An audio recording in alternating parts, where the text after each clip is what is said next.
Hello, this is William with Sportsland RVs. I'm going to be doing a walkthrough on the Sunset Trail 262BH. This is one of their new floor plans. It's a nice light trailer. This is a 26 model number. Comes in at about 31 feet total length, but only weighs 5,300 pounds dry.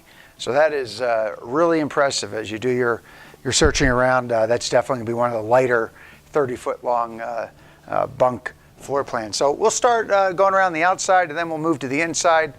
And it's going to go over just a bunch of features and kind of benefits of those features so you get an idea of why this is such a great trailer. First off, you see the nice handle here. Nice big grab handle to hang on to when you're going up or down the steps. The steps themselves, aluminum, really nice and light. And one of the great things about these steps too is you might not be able to see with the camera, but they're very ridged with the aluminum cut in there. So it gives you a lot of really good traction. And being that they're aluminum, they don't rust. A lot of your metal steps from back in the day, they're gonna get all rusty and kind of nasty. So anyway, real nice steps here. Super wide door. I don't know the exact width of this door, but that's definitely one of the wider doors. Sometimes you'll notice the RVs have kind of narrow doors. Coming around this way, you've got the awning a little bit out right now. It's not out all the way. This is a power awning. You just push a button in and out. Real nice thing with that is it just takes one person to put the awning in and out. If everybody leaves the campsite except someone that would need two people to put the manual awning in and out, you just have to push a button when the bad weather comes and in it goes. You see the LED lights up underneath the awning. I like the LED lights there versus on the end of the awning, because if you have the awning all the way in, if it's kind of windy, you can still turn on the LED lights and actually have them light up your campsite. Where if they're on the end of the roll, then they're not doing anything when it's all the way rolled up and you don't have a light outside. Coming up here, this is really great. You've got the magnetic catch here. So you don't have to mess with the little plastic arms that come out to hold the door, which typically will break when somebody just goes to grab the door to put it down. So you've got a magnet holding that. Inside here, you've got a full aluminum cage wrapping that storage area. And this light right here, it's on right now, it's actually motion sensitive. So as soon as it detects motion, if you have it switched on to the motion sensing part, it'll turn on. If you have it off, it won't come on at all, but pretty nice feature there. And then these are the slam latch doors, so you just let them go and they're shut. You don't have to deal with the little turns to lock that up. You've got manual stabilizing jacks, the 4 stabilizing jacks. I kind of like that. A lot of the trailers, I don't know, seem to try to sell you on the electric jacks. These manual ones, the nice thing about that with dry camping is if you're in an unlevel area where you're trying to level out your trailer, they're fully independent of each other. So if you've got a spot where the jack needs to go down 16 inches on one side and the other side just 8 inches, they're all independent of each other. And if you want them to go nice and fast, like without cranking them, you just take a cordless drill with the right size socket on the end, you can just zing them right down. The front cap on this is a fiberglass cap. A lot of trailers have that, but this one's actually a painted cap. So you have, this is like, sort of automotive paint, as opposed to just infusing the color of the fiberglass into the fiberglass when they pour the mold. They'll fade over time really bad. This stands much less chance of fading. There are some decals on it, but the base of the front cap is painted. So that's great. Power front tongue jack, that's awesome. Like I said, the power stabilizing jacks, I'm not such a fan of that, but the power tongue jack up front, that's something I think anybody would really appreciate having. Got the 2 propane tanks here, battery rack behind that. You've got a nice metal surface here coming halfway up here. That's going to keep rocks from chipping the fiberglass. You don't want the fiberglass coming all the way down to the bottom. Otherwise, when your truck kicks up the rocks, it's going to chip it up. You don't want that. Here's the other side of that pass-through storage. Nice wide doors here. A lot of times the companies will save money and they'll make them a little shorter and you end up not being able to fit anything in there. But this is pretty much the whole width of that storage area there. Here's your fresh water fill. This is a gravity-fed water fill, so if you're out camping and you start running a little low on the, this holds about 50 gallons of fresh water. if you start running low on the fresh water, you can take your 6-gallon water jugs, fill those up, and just dump them back into this. You don't have to hook pressurized water up to this to fill it, and you're back to having more water to use. Coming around the edge, you see the big slide out here. It's a cable-fed slide out. Been using those for years. They're just really, really effective. There's not a lot to go wrong with them. You're not dealing with like a Schwintek slide it, which is all the little aluminum pieces here with the ridges in it. On a big slide like this, that will cause you problems down the road. So it's a very solid slide setup. Coming around the back side here, this trailer does have the Arctic package. It's an all-season insulated and heated underbelly. One of the things that they've done, just to take it one step further, is these valves here aren't on the end of the drain pipe. They're actually up inside that heated enclosed underbelly. So where you're stopping those fluids from coming out of your holding tanks, that's not stopping the fluids out here exposed to the elements. It's up inside that area, so they're not going to freeze up either. So that's definitely the preferred route there. You've got the black tank flush. Great thing about this, you hook a garden hose up to this when you're draining your black tank, and it actually sends pressurized water through shower heads that are built into the black tank to clean that all the way out. And you don't have to run inside with the hose going down the toilet and the wands and all that to try to rinse that out. The power cord here, 30 amp power cord. And it's the kind that's not stowed inside the trailer, which I kind of like. It's just, you just wrap it up and then you can put it wherever you want. You've got easier access to it. Trying to stuff the power cords back into the trailers is usually a bit of a challenge. These are kind of tough, so that's what I like. You kind of screw this bezel on that keeps it from falling out. So on the back side here, we've got the water heater. This is the Atwood water heater. I think this is generally the better water heater. Suburban's the other type. You don't have the anode rod in this, which you have to deal with over time, which on this Suburban sticks in there, then it kind of corrodes and that. This is a stainless steel water tank, so there's really not any maintenance that you have to deal with that.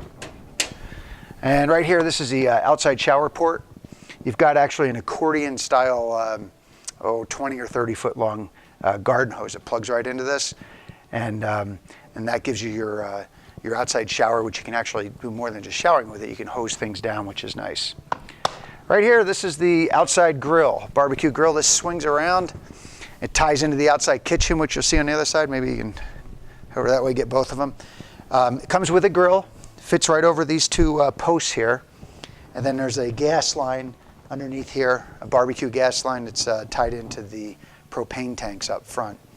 So when you're using your barbecue grill here, you're actually just using the propane tanks up front. You don't have to bring along a separate propane tank. So that's nice. You've got the 2-burner stove here, which also ties into your gas up front. And this just slides right in out of the way. Nice, like hammered metal here. Just stows right out of the way. You've got storage, light. Here's another fridge. So that's the outside fridge. And then again, you've got these magnets to hold that up out of the way. So that's pretty handy. Aluminum wheels. That's nice. Just keeps the steel wheels can kind of heat up a little bit when you're using your brakes. The aluminum helps to dissipate that heat, which is handy just to keep everything running a little bit cooler there. Dexter axles on this, which are come with a 5-year warranty. You've got the Easy Lube set up with this, so you just flip off this cap right here. Your grease zerk's right in behind that. 3 or 4 pumps of grease every couple years, depending how much you use it, and that's all you have to do there. You don't have to repack the bearings on this, which you used to have to do with older trailers, so keeps the maintenance down to a minimum. Got the outside speakers, and yeah, with that, we're headed inside.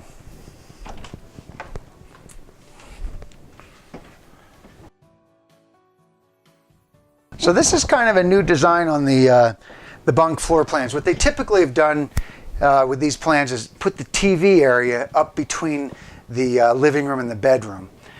They've moved this around, put the TV back here, and keep that more open going into the bedroom, which we'll see as you swing around there. But the TV is right across from the couch. So when you're trying to watch TV, you don't have to turn your head sideways to look up to the front of the trailer. Also, this is on a pivot system here. And I want the camera to show The storage space, it's back behind this TV, which is pretty impressive. Let's see if I can swing this out a little more. Great storage in there. And then the TV just swings back in. You know, good place to leave DVDs if you want, or you know, just whatever you need to put back there.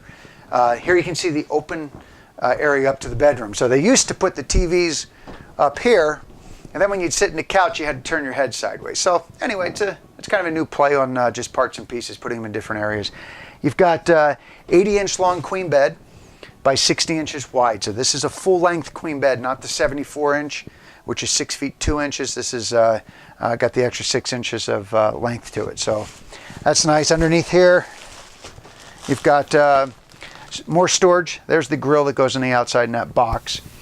What I really like about the way they've done this, a lot of trailers, you see this is just left totally open under the beds. They all lift up like this to storage, but with this extra piece here and that part going across, you're not having all the support of you laying in bed on a piece of plywood, which over time will start to bow. So this is going to be a nice sturdy frame for the bed while you're using over the years. And then you've got 2 doors here. Close this area off. There you go. So that works really well. You can see the arch ceiling in this. Gives you a lot more headroom inside the trailer instead of just coming across straight. And it's a real pronounced arch on the outside of the roof also, so that when it rains and snows, you've got all that water leaving the top of the trailer instead of being flat. Nice pull down sink here. And then stainless steel double bowl sink. You've got a solid surface countertop here, which is nice. If you scratch it up over the years, you can. There's products you can get to polish it, take those scratches out, and make it look brand new again, as opposed to the Formica countertops, which just have a thin layer of veneer to the top. And if you scratch through that or cut through that, you're pretty much done with the look of the trailer. This I love, the glass top to the stove, just easily folds right out of the way. You can use a 3-burner stove. And then when you're done and you want the countertop space back, you just flip that back out. Stainless steel appliances. The refrigerator is a 6 cubic foot refrigerator, which is sufficient for most camping expeditions. You're typically going to take a cooler with you anyway for a little extra space. You've got the freezer. This is the Norcold fridge versus the Dometic. I personally like the Norcold better. I think it's a little easier to adjust the temperature on it with a 1 through 5 setting. The Dometics, you've got to deal with a little sliding thing inside, which isn't quite as precise. You've got trifold sofa. So this sofa will come all the way out into a full-length bed. And I wouldn't say that's quite 60 inches wide, probably 54, but a good spot if you've got a couple other adults that are camping with you and they need a spot to sleep. There you go. This I like. The blinds here are wood blinds. So you turn them like that, just like in a house. The thing I like about that is the pleated cloth blinds. They are really prone to losing their pleat, and then they just don't fold up right when you slide them up and down. This is definitely a better way to go there. And these actually just slide right up like that. So that's pretty simple to operate those up and down. LED lights everywhere. You got some blue LED light accenting in here, which is huge storage. That's probably good to get a shot of that. And then these drawers here too. Nice big drawers.